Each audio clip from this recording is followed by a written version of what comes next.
Christ, maganda ho na pinababasa tayo, na-analyze natin. Doon ko yun dito. Branch of David, o ipag sila ng Isaiah. Tapos, his reign in righteousness. Tapos, sabi niya, the lion, the wolf, shall dwell with the lamb, the leopard shall lie down the sheep, and the calf and the young lion and the fatling together, and the little child shall lead them. Hindi mangyari yan sa panahon ito. Puro mga wild yan Kahit tao, kakainin ng mga leon, no? Kailan mangyayari yan? Mangyayari lang po yan sa lineal reign of Christ. Verse 7, and the cow and the bear shall feed, their young ones shall lie down together, and the lion shall eat straw like the ox.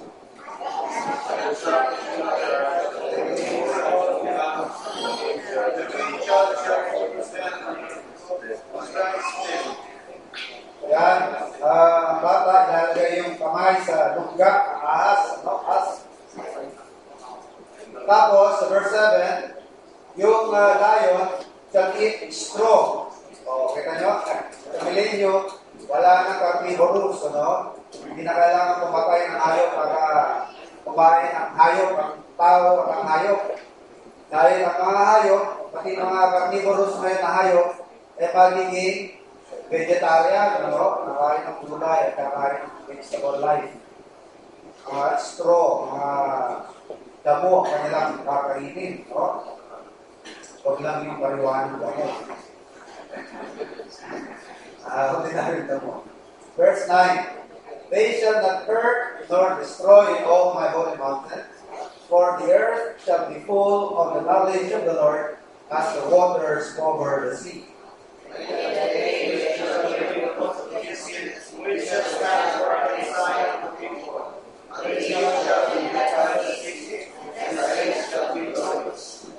Verse 9, verse 9 sabi niya, the knowledge of the Lord, the earth shall be full of the knowledge of the Lord. Puno ng kaalaman, ang mundo, tungkol sa Panginoon, kataganak, pangangaral, tungkol sa kaalaman.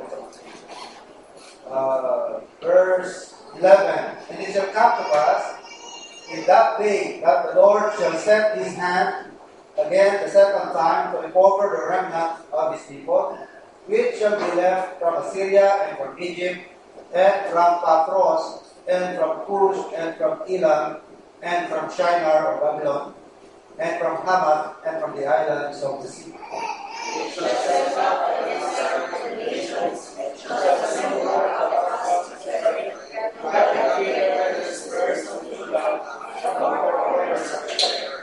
The envy also of Ephraim shall depart, and the adversaries of Judah shall be cut off. Ephraim shall not envy Judah, and Judah shall not vex Ephraim. But they shall triumph at the shoulders of the king's sword against. They shall spoil them over his together. They shall lay their hands on him and the world, and the children around shall read him. So itong Ephraim dito used to refer, the 10 tribes of the northern kingdom. Yun ang sinasabi ko na ang northern kingdom, the 10 tribes, sometimes called by the name Israel or sometimes Ephraim. Verse 15, and the Lord shall utterly destroy the tongue of the Egyptian sea, and with his mighty wind shall he shake his hand over the river, and shall smite it in the 7 streams, and make men go over dry shod. There shall be an highway for the remnants people, which shall be left from Assyria, as God Israel the day that he came out of the land of Egypt. And ako'y bago naman po sa aking karalit, sa aking Sunday school, sa mga ito. Sasahin po natin mula ang Matthew chapter 2. Matthew chapter 2. And this Sunday, we will be talking about sabi nga ng tradisyon, ang tatlong haring mago. Hindi sila hari, we talk about the wise men, and more particularly the faith of the Magi. Natawag silang mago, In English, Magi. The faith of the Magi. Ang pananampalataya ng mga mago. Diba ito mago? They are class of people, no? Mataas yan na level.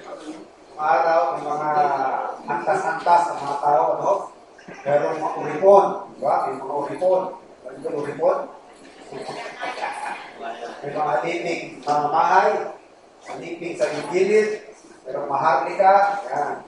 Natutungbugaw. Ngayon, parang tatlo na lang yata ngayon, ano? Natitira. The rich, the middle class, and the poor. No? Pero wala naman mag-aalipin na ngayon, ano? Kasi abolish na yung slavery. Pero araw may mga antas-antas din, no? So itong pagiging wise men, unang panahon, no? Mataas na yan, mataas na kalalagayan. Maalala mo ninyo ng panahon ni Haring Nebuchadnezzar? So, nang problema siya dahil sa dream yun ang pinatawag niya. All the astrologers, the magicians, and the wise men. So, namumroblema itong si Paraon dahil nag-iinit siya ng 7 baka at 7 matatabang buhay at 7 mapapayat na baka at 7 payat na buhay. Sino pinatawag niya? Called in for the wise men of the palace, no? Mga tatalino, mga magicians, no? So mataas na level ito. So ito ho mga wise men natin yung pag-aaralan, kabilang dyan sa level na yan. And we may say that these people, in particular, I'm referring to these wise men which visited the Lord Jesus Christ. Sila po yung mga tinatawag ng mga natin ngayon ng mga scientists. No? I'm not so sure. Siguro po, ang branch of science na particularly they are involved in is astronomy. Pero hindi ako masyadong sigurado yan. Kasi minsan yung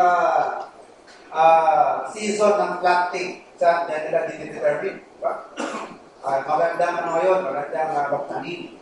Kaya nga, di ba, meron na tawag na full moon, half moon. Yan. Half of full moon, di magandang mag-isda. Sayang lang ang pagod ninyo. Bakit hindi magandang mag-isda pag full moon? Buwan. Diba? Nakikita lang yung mga lambat. Kanino mga isda, alam nila may lambat dyan, may kita nila. Magandang mga isda, yung walang buwan. Yan, ano? At kahit yung, alam mo nila yung Stonehenge, narinig na nila yung Stonehenge. Sa Great Britain, di ba? Nanyan, kami, nakatayo mo yan, mga tumilada, yung mga bato na yan. Kanilang pag-aaral, hindi ho yan particularly for the purpose of sacrificing, ano? Yan po ay pag-determine ng sakto kada oras, lumilipat yung shadow, ano? At meron parang pointer. At it seems, parang nag-determine din yan ng mga season. Ano, mga panahon. So, ano to? Science po yan Ano? Pag-aaral ng science yan. So, these are scientists, wise men. According to tradition, sila nga po, hari, Pero sinabi ba ng Bible sa hari? Ang pagkakasabi lamang po, sila po ay mga wise men. And, binanggit ho ba kung sila ay 3?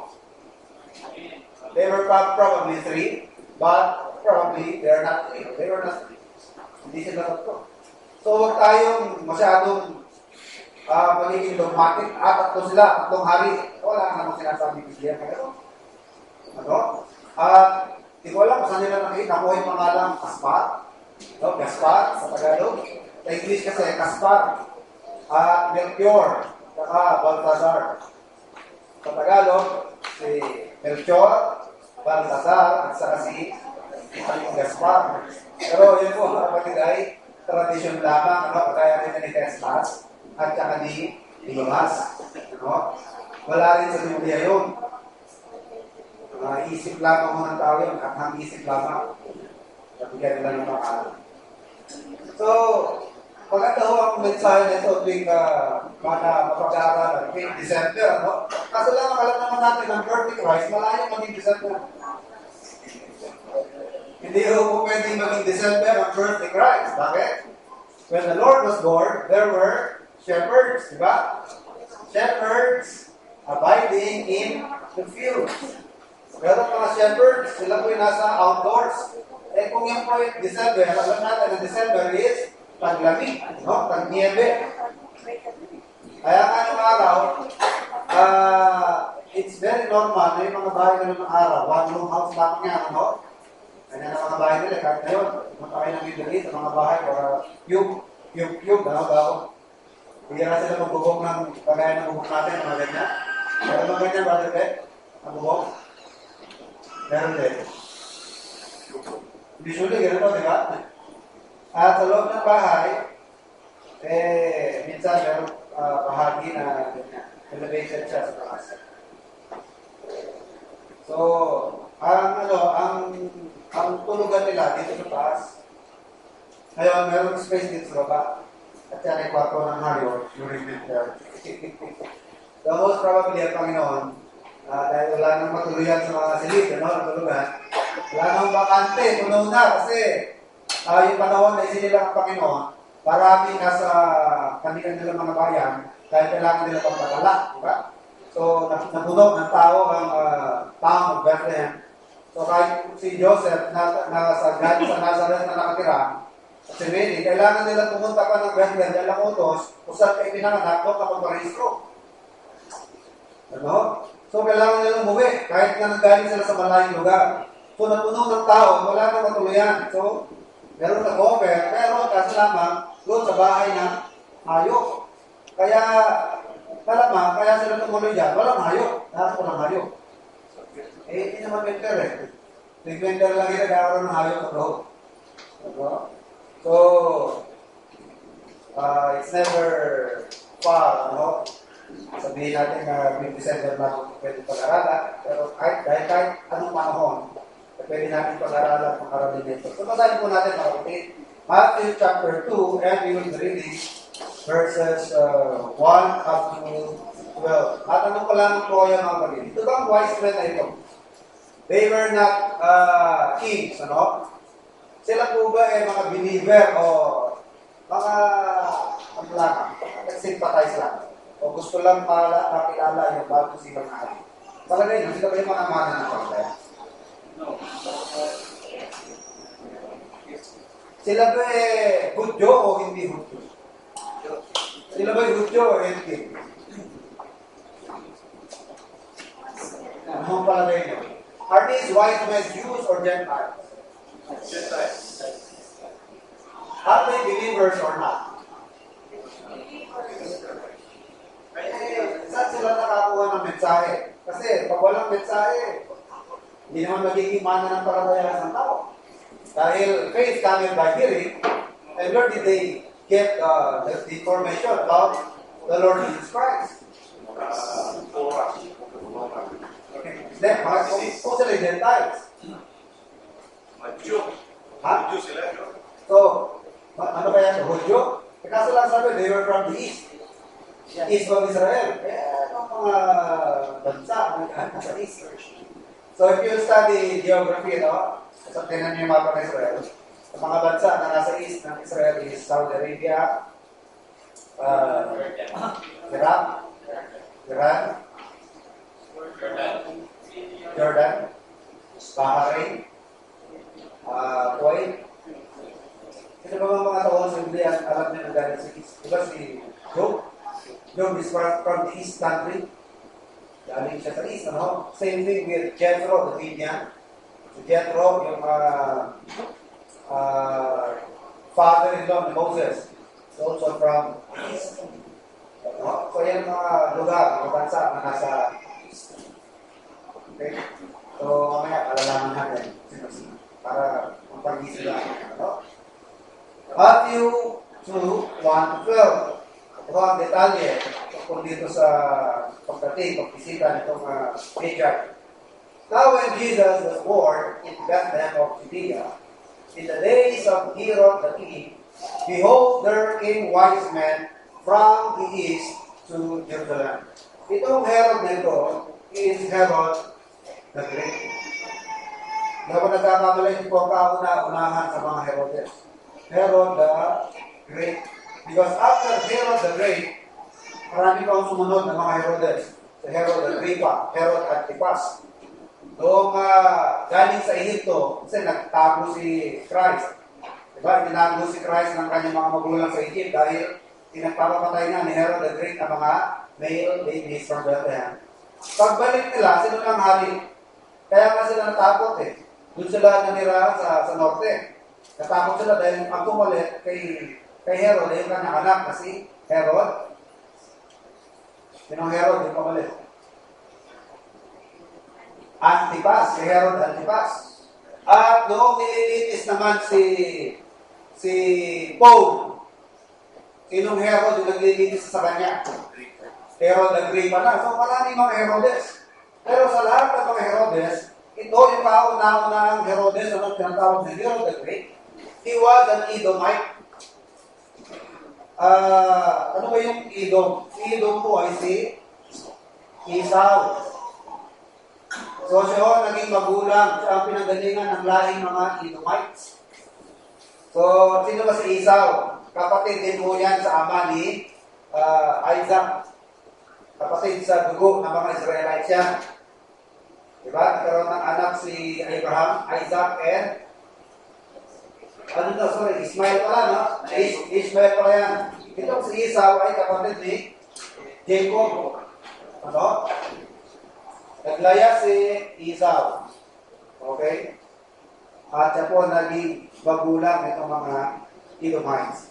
Which, through the friendship of Herod with Mark Antony, so mga historical figures na ito, ito si Mark Antony.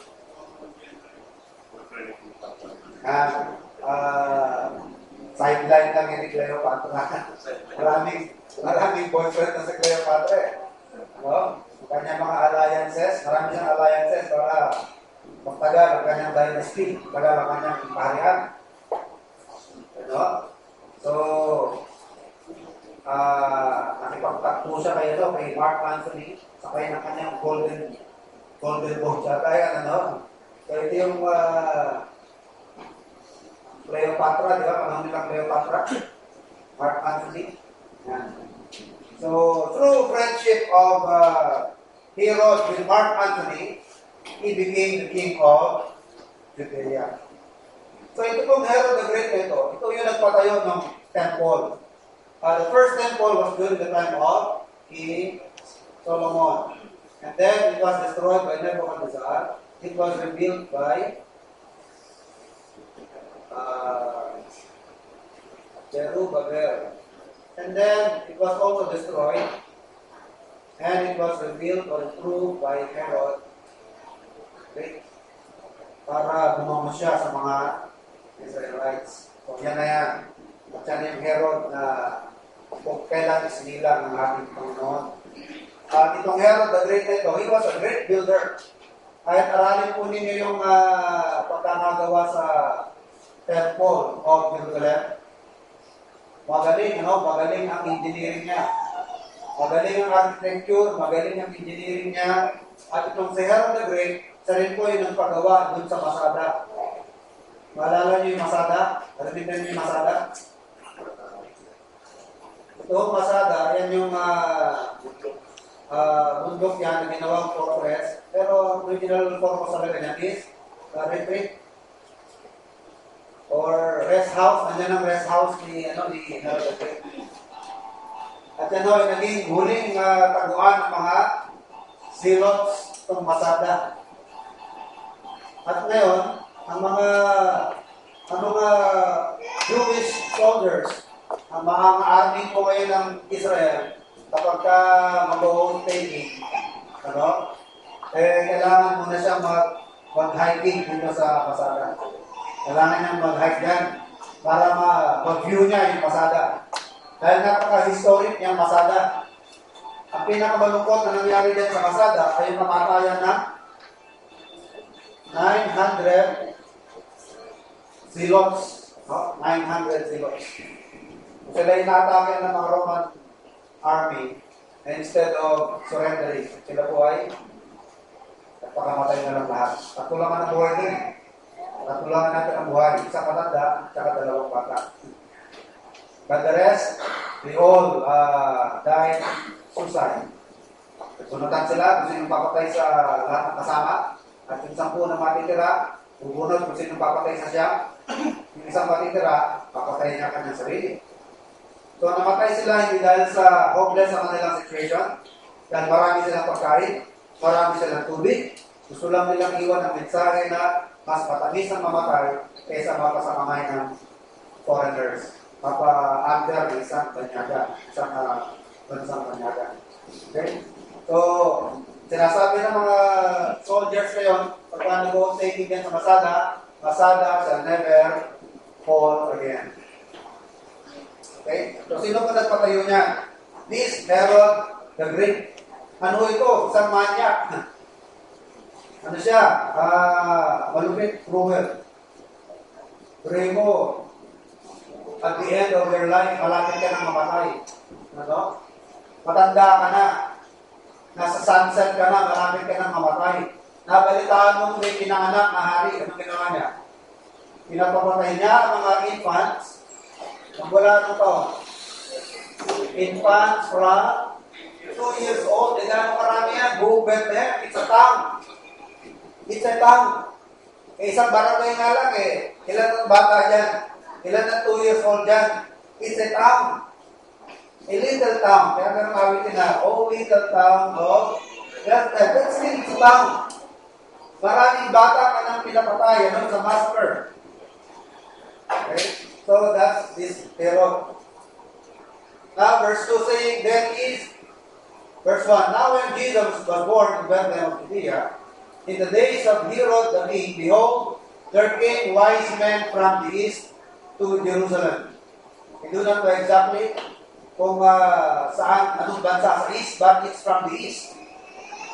Saying, where is he that is born, King of the Jews? For we have seen his star in the east. Take note, it's not just an ordinary star. Anong sinabi nila? We have seen his star. Palagay niyo po mga kapatid, sa verse nila na paano nila nalaman na yung star na yan tumutukoy sa Messiah. How did they know that this star is about a king or about a Messiah? Alam niyo po mga kapatid, hindi so shortcut ako ng konti, no? Ito mga wise men ito, sila po yung mga believers. Mga mananampalataya yan. You will not travel that far just to visit a newborn king. Unless, iba ang pagkakakilala mo sa king niya. And you will not worship, yung kanilang respect na pinakita kay Jesus Christ is not the same kind of respect that they showed to Herod the Great. They worship the baby or they worship the child. Worship nila yung bata. Eh, nung minorship nila si Christ ba ay nasa magandang kalagayan? Di ba nung minorship nila si Christ, napaka-poor ng condition? And yet, they bowed down, they knelt down, and they worship. Meaning, they recognize his what? They recognize his divinity. Ang kanilang nakikita ay hindi ordinaryong bata at hindi rin ordinaryong hari. Na kahit na wala sa kaharian, wala sa palasyo, wala ang mga court people, wala ang kanyang mga tauhan, wala mga bodyguards, wala mga sundalo, and yet, they came to worship the king, regardless of the condition of the child. So these are believers. Natanong ko lamang, paano nila nalaman itong star na ito na nakita nila from the east is God.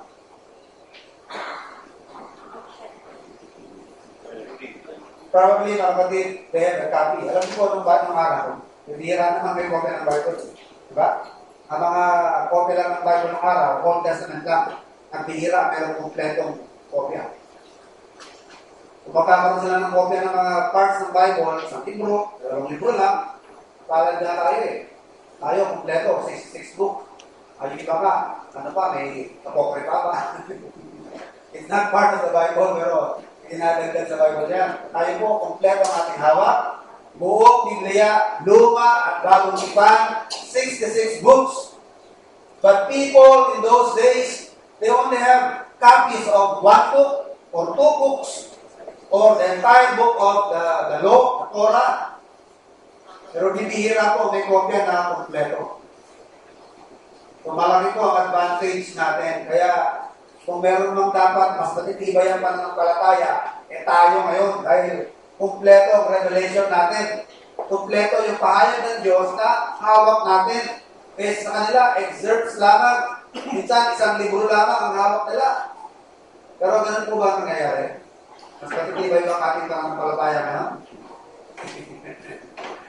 Parang malayo, no? Sayang.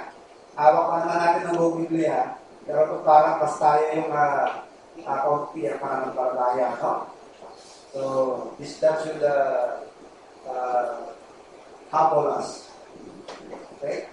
So, probably these wise men are aware of the prophecy of the verse of Numbers. Book of Numbers, chapter... Probably nabasa na yun, no? Chapter 4 na ba yun?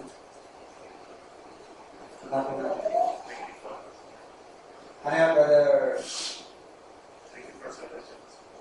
24 verse 17. And most probably, if they are from east, I do not know if this is Iraq, ang kanilang pinanggalingan. Sino ba ang prophet na nanirahan ng matagal sa Iraq? Sino yung prophet na halos buong buhay niya hanggang doon na siya namatay sa Iraq? Si Daniel. Di ba si Daniel, he belongs to the group, the class of the wise men. Ang class niya, ang level niya sa society is, he belongs to the wise men. At si Daniel, siya po yung pinagaloban ng prophecy na na-record sa Daniel chapter 9, 24 to 26. Ano ba yung sa Numbers? Numbers 24, ano? 24:17. Pakibasa nga ako yung Numbers 24:17. A star, sabi yan, a star. I shall see him, but not now. I shall behold him, but not nigh. There shall come a star out of Jacob, and a scepter shall rise out of Israel, and shall smite the corners of Moab, and destroy all the children's. Star, sabi dyan sa book of Numbers. And then mayroong scepter. So no wonder, di ba itong scepter pass na? Gamit niya ng hari, di ba? Ang kanyang, parang, hindi naman may baston yan eh. Simbolo ng ano yan eh, paging hari. Simbolo ng power, scepter. Maalala nyo si Ahasuerus? Pagka mayroong nakipagtagpo sa kanya na walang appointment, pag hindi niya binaba ka ng scepter, patay ka, di ba? Pero pag ginanyan yung kanyang scepter, buhay ka. You appeared before the king without appointment. Kahit reyna, hindi pwedeng basta-basta mag-a-appear sa hari na walang appointment. So, scepter belongs to kings. Kaya, nung makita nila ang kanyang star, sabi nila sa Matthew chapter 2, we have seen his star. Where is the king that was born? We have seen his star.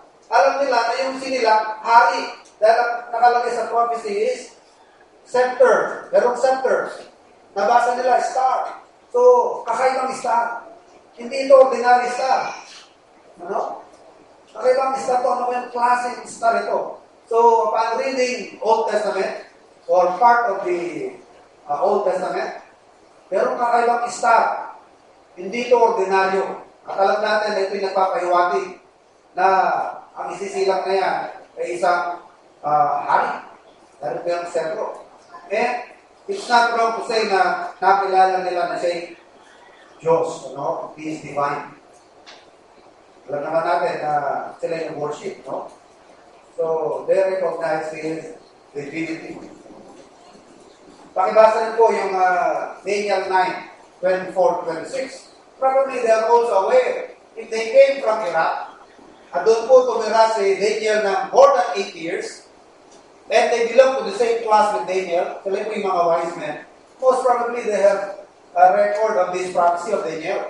Then si Silang is Messiah, he is the priest. Pakibasa nga.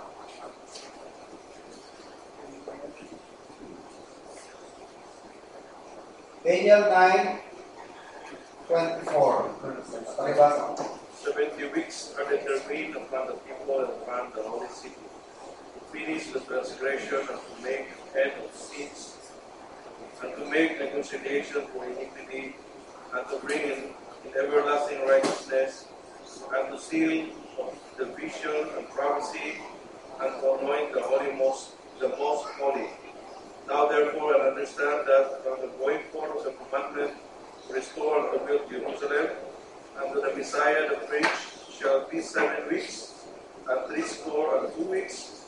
The street shall be built again, and the wall even the Problos times.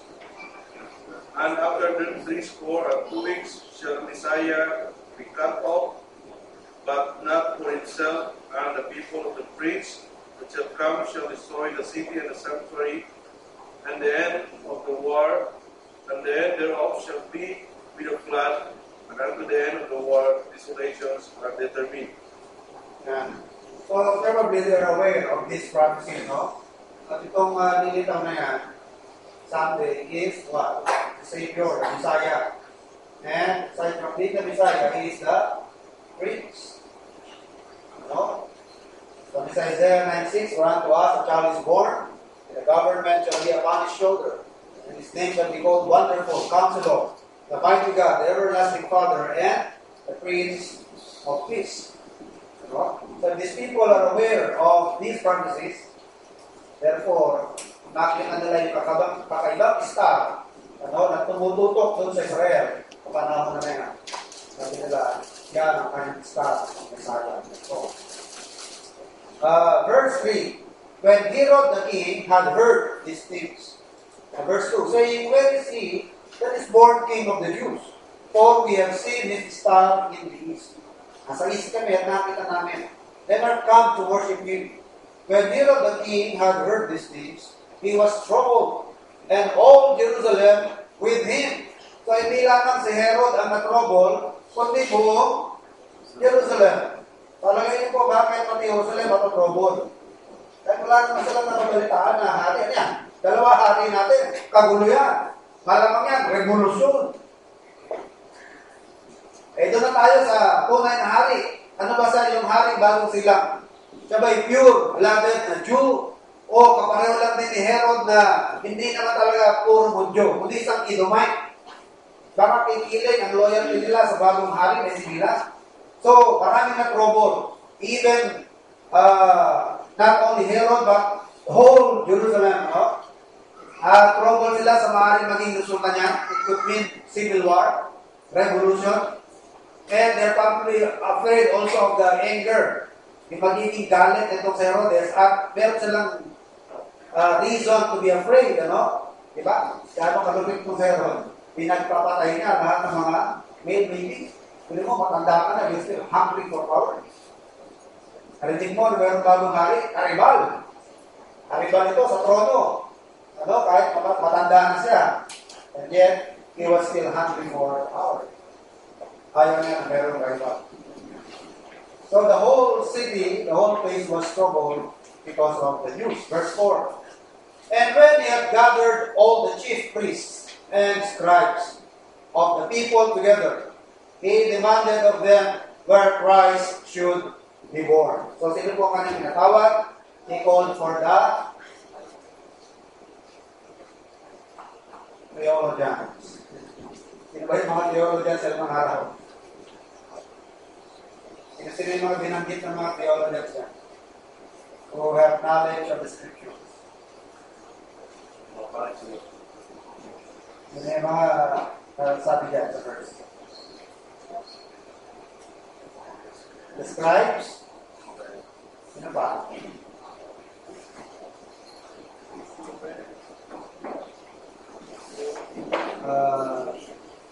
chief priests, mga Pharisees, ano? And when he had gathered all the chief priests, mga pilar na kinoconsider na haligi ng pananampalataya ng Judaismo, no? At mga eskriba. Alam niyo ba itong trabaho ng mga eskriba? Pwede natin sabihin na itong mga eskriba are the copyists. They produce manuscripts. Bakit mo tinawag ng mga manuscripts? Because of the process kung paano nila pinaproduce ang kopya. Is done manually, no? Yan ang trabaho ng mga eskriba. Ang araw, wala pa namang imprenta. Kailan ba na-invento ang printing press in Germany? Mga 1200s, ano? By Gutenberg. It was invented by Gutenberg in Germany. And the first book ever to be printed is the Bible. Biblia, kauna-unahan na imprenta, ano? Sa printing press by Mr. Gutenberg. But prior to that, ang mga libro, ginagawa ko manually. At tinatawag doon ang mga manuscripts. Kahit po yung mga pinagbatayan ng English version ng mga Greek texts, ay mga old Greek manuscripts ang mga pinagbatayan dyan, pinagbasihan. Yung Textus Receptus, or the received text, mga manuscripts po yan. Mga written manually. Susulat mo book of Timothy, you have to write it manually. Merong isang, I forgot his name, ano? Si Wycliffe or Tyndale. Bawal mo ng kopya dahil pinakapatay ng pare, pinakapatay ng papa. Ang sino mo may kopya ng Bible. So, ang Bible, makikita mo lang sa museum. So, ang ginagawa nila, araw-araw, nandun sila sa museum, umitingin sa mga Bible. Pero di alam ng mga may hawak ng Biblia doon, eh, minememorize nila. At pag-uwi nila, sinusulat at memorize nila. At yan sa makompleto nila, no? Ang Old and New Testament at in-translate nila into English. Patatalas ang mga memory nila, no? The Bible smugglers, yan, sila Wycliffe, sila William Tyndale. No? So, ito ang trabaho ng mga scribes, ano? They produce scriptures, and write it manually. At matindi ang trabaho ng mga eskriba. Bakit ko kanya mga kapatid? Kapag matatapos nila ang Biblia, matuluan lang yan ang ink. Ano? O magkaroon lamang sila ng 4 na wrong spelling. Alam niyo gagawin nila? They will scratch the whole thing and start all over again. Pero iba, matatapos nila ang buong Biblia, 66 books. Tapos, nagkaroon ng 4 na wrong spelling o nagtuluan ng tinta. No? At alam niyo ba, every time may susulat nila ang word na God, kailangan nilang linisin yung kanilang mga pens. 4 times silang lilinisin yan. Kaya doon sila mga sikuloso. O matagal. Kaya you have to be rich in order to have a copy. Mahal yan. Mahal yan. Kaya yung eunuch, di ba? Nung papauwi na siya, galing Jerusalem, di ba nagbabasa siya? Sabi ni Philip, naintindihan mo ba yung binabasa mo? Hindi. At yung portion na binabasa niya is from the book of Isaiah chapter 53. Sa atin yung chapter 53. Palagay niyo po saan galing yung manuscripts niyo. Pinili pa niya yung Jerusalem niyo. Mayayaman lang ang nakaka-afford mo. For you to have a copy of the whole book of Isaiah. So, ito yung mga knowledgeable. No? These people are knowledgeable of the scriptures. And when he had gathered all the chief priests and scribes of the people together, he demanded of them where Christ should be born. And they said unto him, in Bethlehem of Judea, for thus it is written by the prophet. At ano sinulat ng prophet, and thou, Bethlehem, in the land of Judah, art not the least among the princes of Judah. For out of thee shall a governor that shall rule my people, Israel. Anong verse ang kanyang tinutukoy dito? Naritten by the prophet. Sabi ng mga theologian, sabi ng mga scribes, mga priests, Judah. Sa Judah, isinilang ang damang hari. Dahil yun ang nasusulat. Ano yung nabasa nilang nasulat? Book of Micah chapter 5 and verse 2. Micah part 2. Yun. But thou, Bethlehem Ephratah, though thou be little among the thousands of Judah, yet out of thee shall come forth unto me that is to be a ruler in Israel. A ruler in Israel. Okay, so nasa Judah. And what particular place in Judah? Bethlehem. So, ang capital nila is Jerusalem. So, dito nakipagtagpo ang wise men kay Herod. Kaya ang Bethlehem, pababa pa yan. Tingnan nyo sa mapa, ang Bethlehem, ang town of Bethlehem is south. Talagay nyo mga kapatid. Nasa na si Jesus Christ at that time.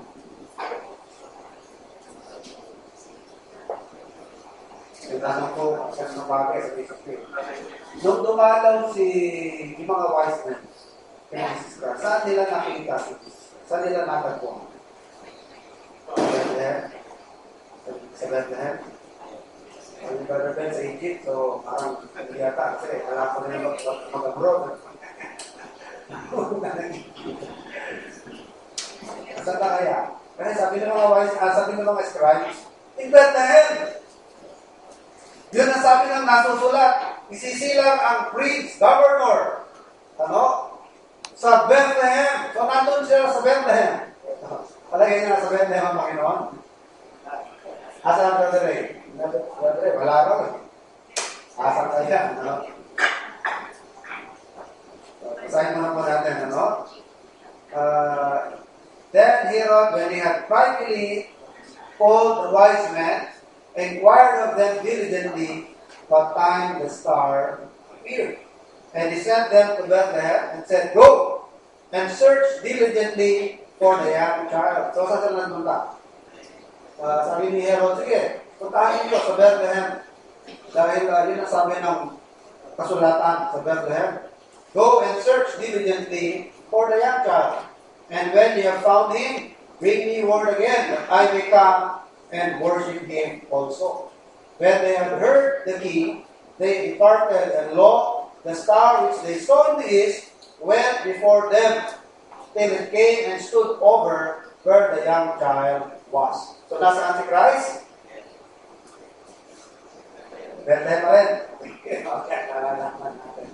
Nasa Bethlehem.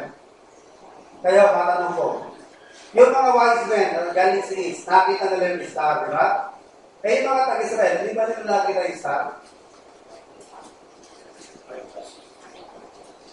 Bakit yung mga wise nila sa isa nakakita? Eh, bakit itong mga tag-Israel? Wala man lang sabi na, oo nga, nakita namin yung kanyang star. May nakakita o wala? Sino? Ano mga na? Alam nyo, ang star na yan, nakita ng mga wise men from the east. Nakita nila na nandun sa Israel. Kaso lang nawala. Nawala ako ulit. Bakit nawala? Eh, nagre-appeal eh. Nagre-appeal, hindi nawawala. Tignan nyo. Saan na yun? Nagre-appeal yung star. Verse 9, and when they had heard the king, they departed, and lo, the star, which they saw in the east, went before them, till it came and stood over where the young child was. And when they saw the star, they rejoiced with exceeding great joy. Kasi kung alam nila na nandun yung star, di pa nawawala, hindi pa lulungkit nila, di ba? Pag kailangan pa nila magtanong, yung bang pagdalaw nila sa hari, just for a participle? Hindi lang participle yun eh, they quiet. Saan ba kaya? Kasi kahit sila, hindi nila alam eh. Ano? Siguro, alam lang nila, Messiah. Wala silang kopya ng Book of Micah. Ang hawak lang nila, Book of Numbers. Ang hawak lang nila, Book of Daniel. Pero yung Bethlehem, alam nila sa Bethlehem. Kaya, pinatawag ang mga scribes, pinatawag ang mga priests. At sinabi nila, kasi nagtanong sila, di ba? Asa kayo kasi nila? Kung alam agad nila na nasa Bethlehem, hindi na sila direct siguro nila. O magpaporte siguro lang sa hari, no? So, nag-reappear itong star, makakita nila, hindi na yung star. Hindi nakita natin. And thank God, mga kapatid, that star that they saw from the east That was what? 2 years already. ago. 2 years ago na yun. Nakita nila. Tapos nakita nila ulit. After 2 years. After 2 years, lumitaw ulit. At nung makita nila, they rejoice. Bakit? Doon mismo, tumutok yung star. Nilit sila ng star. At nag-stand still. Kung saan doon yung kinaroroonan ni Jesus Christ. Verse 9, and when they had heard the king, they departed, and lo, the star which they saw 2 years ago in the east went before them till it came and stood over where the young child was. And when they saw the star, they rejoiced with exceeding great joy. And when they were come into the house, they saw the young child with Mary his mother, and fell down and worshipped him. And when they had opened their treasures, they presented unto him gifts, gold, and frankincense, and myrrh. And being warned of God in a dream that they should not return to Herod, they departed into their own country another day. So tuloy mo natin, wala na po tayo pa.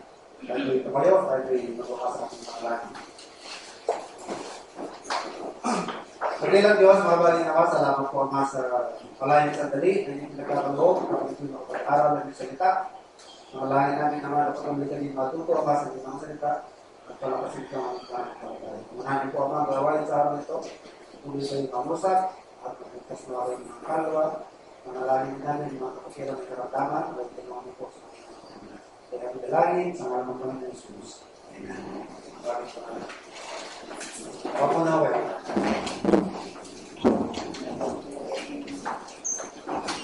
Salamat, Pastor.